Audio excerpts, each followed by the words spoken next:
Однажды имам Ахмад, алейхи рахматуллах, он ведь собирал хадисы пророка, саллаллаху алейхи вассалям, оказался в чужом городе.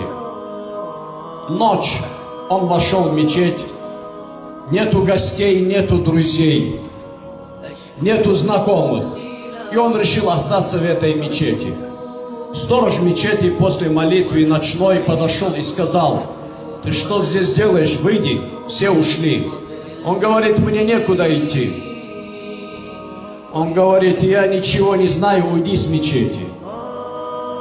Вы посмотрите на скромность этого великого имама Ахмад ибн Хамбал.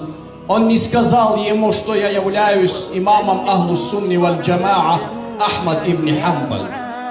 Если бы жители этого города узнали бы, что он Ахмад ибн Хамбал, каждый бы пожелал, чтобы он пришел к ним и гостился у них.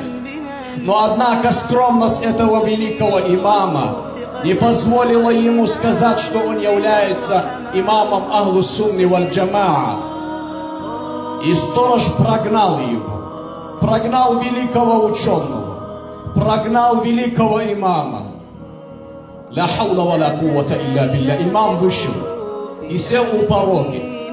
Сторож выходит и видит, опять там сидит он у порога. Он говорит: «Ты что здесь делаешь? Уйди отсюда». Он говорит: «Мне некуда идти, у меня нету гостей, родственников здесь». Он говорит: «Я знаю, куда тебе идти». Он взял его за ногу, затащил и выбросил прямо на улицу. Фала хаула ва ла куввата илля билля. Сторож ушел, а напротив, оказывается, был пекарь, и он видит брошенного человека прямо на улице. Он подошел, проявил человечность, проявил на самом деле милость и милосердие, приглашает Ахмада ибн Хамбал и говорит: «Посиди у меня, я вижу, что ты гость, утром помолишься, покушаешь и уйдешь». Ахмад ибн Хамбал сел. Вы представляете себе, Ахмад рассказывает, пока я сидел рядом с этим человеком, пекарем, этот пекарь около 5-6 часов поминает Аллаха, стоит, поминает Аллаха, сидит, поминает Аллаха, печет, поминает Аллаха. Ла хаула ва ла куввата илля билля. Ахмад ибн Хамбал удивляется и говорит: «Слушай, сколько ты поминаешь Аллаха вот так?» Он говорит: «Всю жизнь, сколько я знаю». Он говорит: «Ты не устал или не устаешь?» Он говорит: «Нет, я уже привык». Ахмад спрашивает: «Хорошо, брат, сколько ты поминаешь Аллаха Джалла ва Аля, и что это тебе дало?»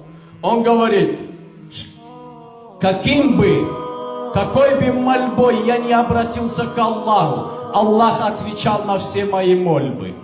Ахмад спрашивает: «О, брат, неужели ни одной мольбы не осталось, которому Аллах не ответил тебе?»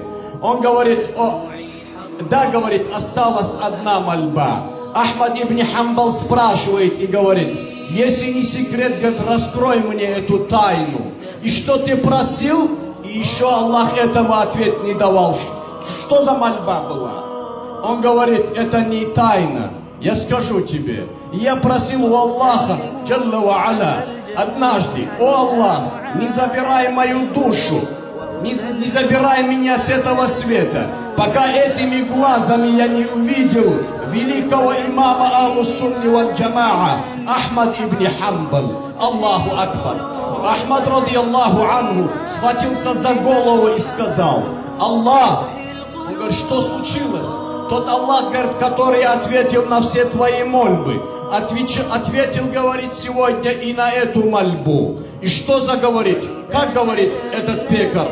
Он говорит: «Слышишь, тот Аллах, говорит, который ответил на эти мольбы, сегодня, говорит, взял меня за ногу и выбросил, говорит, меня перед твоей пекарней, чтобы ты увидел меня.